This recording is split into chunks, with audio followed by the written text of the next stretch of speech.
Okay, so welcome to the podcast series, People of Microfinance, created by AFI.Microfinance for the European Microfinance Day 2023 and supported by the European Microcredit Network. AFI.Microfinance provides microloans of up to 50k euros to new and existing businesses, vulnerable groups, the unemployed, immigrants, and those who lack access to finance, making funding more inclusive. At the same time, it offers training and support before and after the funding to make the businesses we support more sustainable and create new jobs. I'm Dorothea Gikopouli, Microcredit Development Officer at AFI.Microfinance. In the eighth and the final episode, we are honored to have with us Caroline Tsilikounas. Hello, Caroline. It's nice to have you here.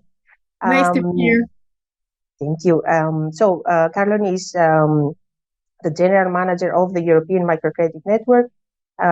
She's a senior financial inclusion expert who has worked in the microfinance and in financial inclusion sectors as a practitioner, as a social investor, and consultant for a variety of institutions. So we would like to start, but can you tell us a little bit about yourself so we get to know you better? Sure. Thank you, Dorothéa. And again, thank you for having me here. It's really a pleasure. And I'm really happy that you're having this opportunity to run this European Microfinance Day.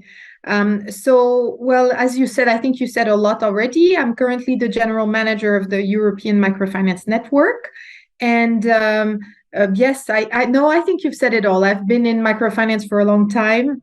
I started, I think, in 1995, and I've had the luck to work in many different countries and continents, which is, I think, given me an opportunity to reflect and try to improve my work and learn a lot from mainly, I would say, the micro entrepreneurs, but of course, also inside the institution. So I think I've been really lucky and blessed with all these opportunities to see what people go through and how to support them. So Tsilikounas sounds a bit Greek, right? I mean, is there any story behind your last name or something that you'd like to share with us? Yes. I was hoping you'd ask. No, yeah, my name is Tsilikounas. I think that's how I'm supposed to say it properly. And my grandfather was Greek. He was born in a small village in Evia, actually. And when he was 18, he became a migrant and he moved to the US, actually. So he ended up on Ellis Island. And he did that because his family was very, very poor. I think this is a story that many, many, many people share. And then he basically settled in the US. My father was born in Boston. And so that's the background. Unfortunately, he taught me more English and my mother was French. So I learned very little Greek, which I regret deeply, but I've kept connections to my Greek family. And as much as possible, I try to go and see them. And it's something very, very important to me, actually. Okay. I was trying to get you to speak a bit in Greek, but okay. I mean, maybe in the end, but yeah. Okay. I'll keep the promise then. Okay, so let's go back to the EMN. I mean, this is everything that we're doing now. All the podcast series is because of the European Microfinance Day and the message about the financial inclusion. Yeah. What is the meaning? Yeah. What is the goal of this Microfinance Day? Yeah, this is something that we've been running for a number of years now. And the idea behind it is really to bring the concept and the impact of microfinance to the general public. And so what we try to do is create a set of tools for our members so that they can really broadcast and highlight the work that they do. And it also, it's good because not only will the general public understand better what the organizations do, but also the various stakeholders, the policymakers, the funders, other institutions with which you may want to partner. So we really kind of want to make it a much more general content. Every year we build on a concept and we try to have a general theme. This year because last year we were looking at how micro entrepreneurs had dealt with COVID and the aftermath of COVID and the crisis that we were all going through and this cost of living crisis. And so this year we wanted to see, well, so if you're still in the shoes of the micro entrepreneur, what has happened? How have they built their resilience? What support are they getting? So it's really a storyline that continues from last year to see how we can support this financial and social inclusion. So that's kind of the point of the EMD. Yeah. Okay. I mean, that's interesting, and it's a real life problem out there. So, what is the profile of the people you support across the continent? I mean, what are their main challenges? The challenge they face every day with their small businesses? Yes, and so this would be a question to you, Dorothéa, actually, because you're the one, you're there, you're in the front line, you and your colleagues. But so we as EMN, we support organizations like yourselves and many others, since we have about 90 members in 27 countries. And what these organizations do, so I want to talk about what your work is and what their work is and the kind of people they support. What we see is that in general, bear in mind that we're talking about 27 countries, so there's a lot of differences, of course, but generally the main groups that are targeted by these institutions are women, youth, and rural population. Now, what we see happening more and more is the appearance of a growing number of institutions working with migrants and refugees as well, given the current situation. And I don't know how much time I have right now, so I don't want to go too much in detail, but to say these groups are a real concern for the EU and even I would say beyond the EU, because for example, if you take the youth, that's a real concern, and that's also why the EU has a number of policies and programs planned for that, because there's a big aging of the population, and what we find is that currently the self-employed, 45% of the self-employed are over 50 years old. So there's a real question about what's going to happen afterwards. The youth are state. When you talk to university students in EU, there was a survey that was made. You had 45% of students that intended to start a business after graduation, but in reality, right now, only 5% of youth, so we're saying between 18 and 20 years old, only 5% are engaged in a startup. Yeah, it's very small. And when you look at the problems around the women, the same, the percentage in the EU of women engaged in business, in small self-employment is very, very small. It's less than 5%, and it's half the number of men. So there are real problems, and it seems from what we see and the work that we do that that's exactly what the microfinance institutions are tackling. I would love if you could elaborate a bit about the migrant, because I mean, Greece is a country that receives a lot of immigrants and refugees as well. So what do you believe are, the future or maybe the obstacles that we haven't yet seen, or Yeah, Greece is a real important, I would say, player in this. Absolutely right. And a lot of the lessons learned are coming from Greece, not only, but definitely from Greece. We have, for example, some data, very interesting data that says that the share of immigrants among the self-employed in the EU has doubled over the past 10 years. So it's gone from 6% in 2011 to 11% in 2020. And this is definitely due to the immigration flows. But we don't see entrepreneurship policy being sufficiently recognized, and the scale of public support has not changed a lot. So we need, and here, so what's happening is that the gap is filled by organizations like yourself, This is what's happening. We see a lot of immigrants, like the numbers are rising, but then again, we don't have much policy in place, right? No, exactly. Statistical. The race is just because there are much more people here, right? No, exactly. Not because we are doing something right, or the governments. Okay.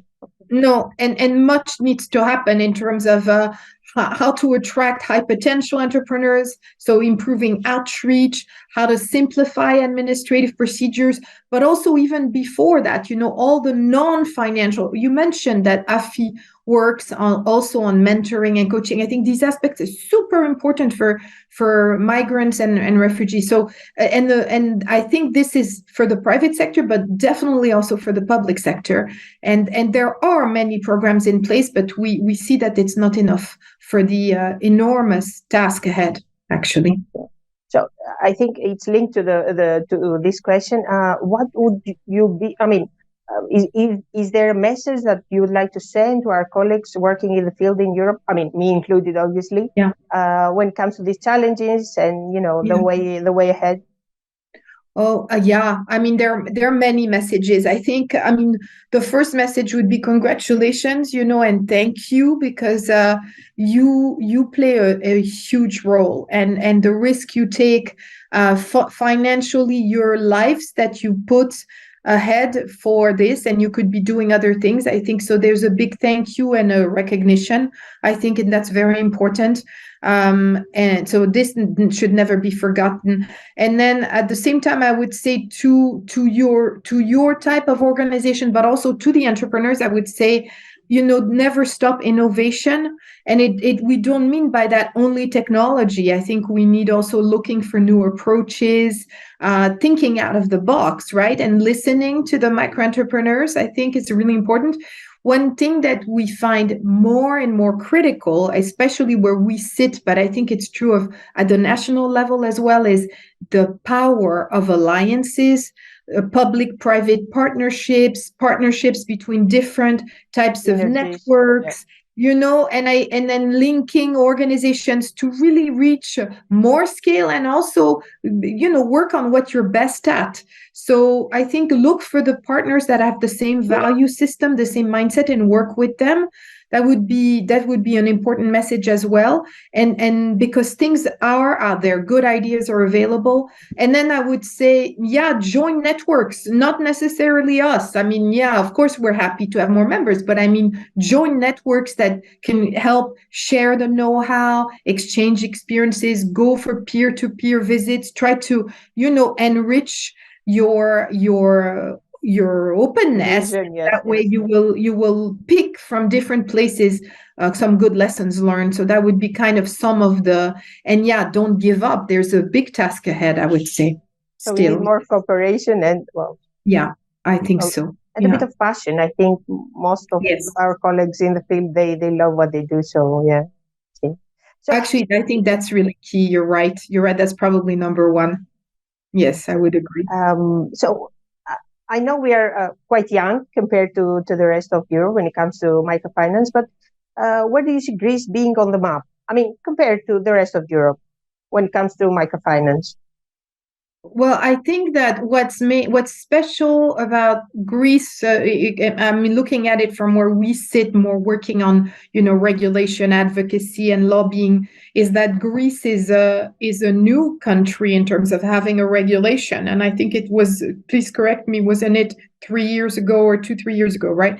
So of course, if you look at it and you compare it to like France, which was the first one, then it's 20 years have passed, but 20 years that were well spent, as I know that there was a lot of work and a lot of perseverance. So maybe it appears new in terms of regulation, but I think in terms of wisdom and experience, it's not new.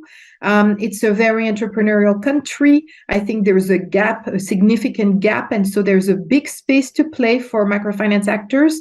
And I think what's special is that it's still in the process.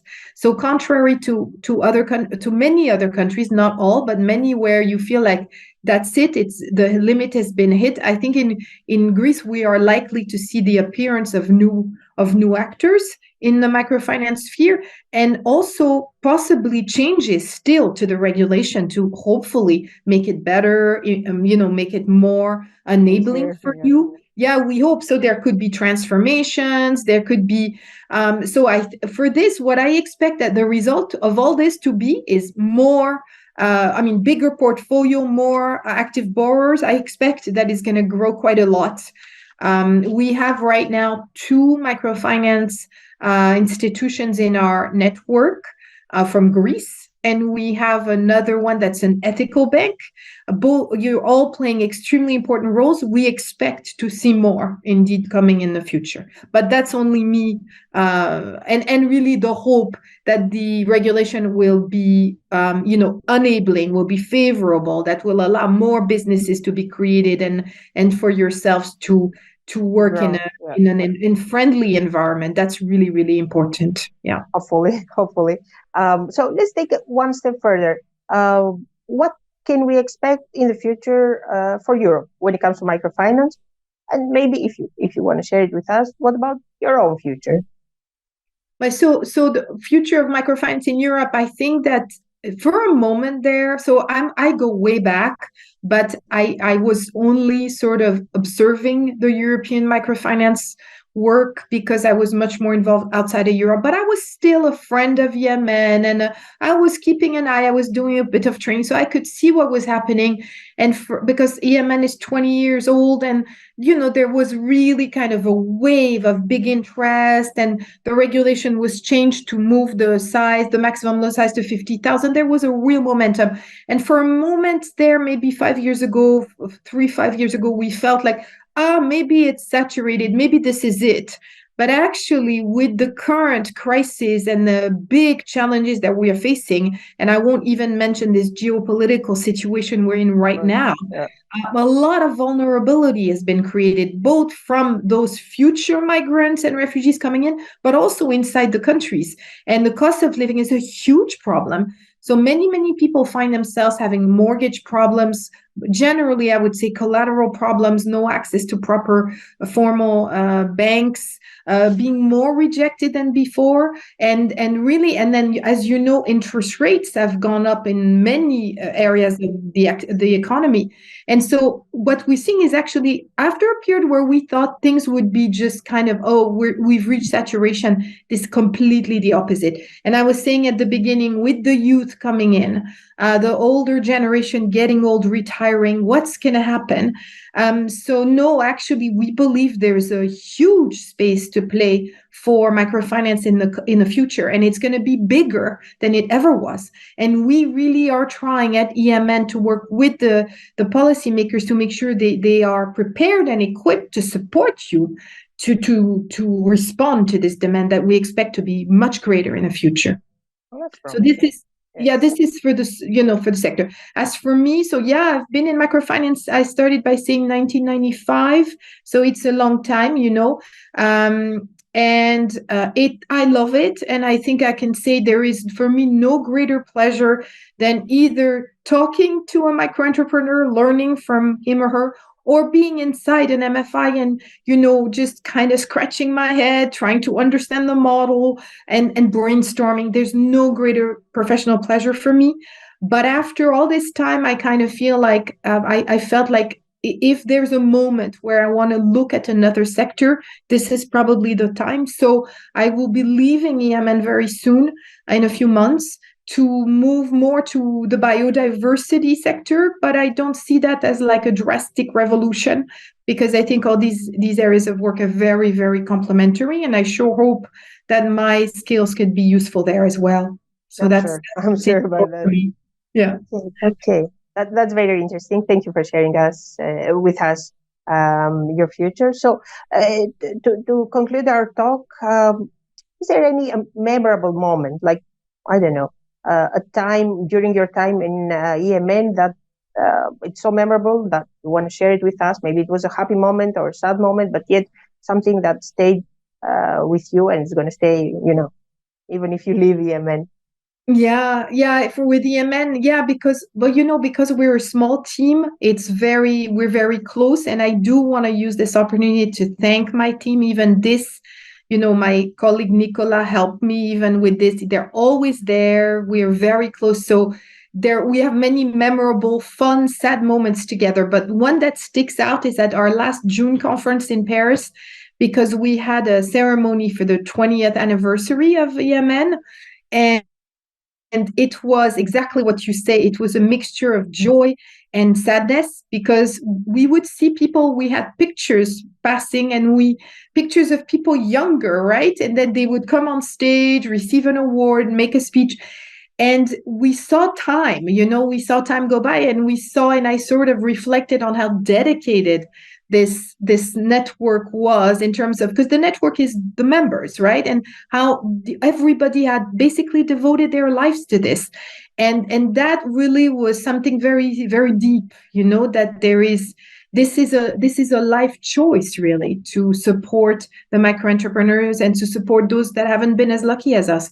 And so that to me remains very, very, and it's memorable when it goes into the emotional. And so it became a moment of great sadness, but also very much proud of this and happiness at the same time. Yeah. So when you see the impact you've made in people's life, that's what it matters after all, right? In the end, it's what it matters. I think we don't spend enough time.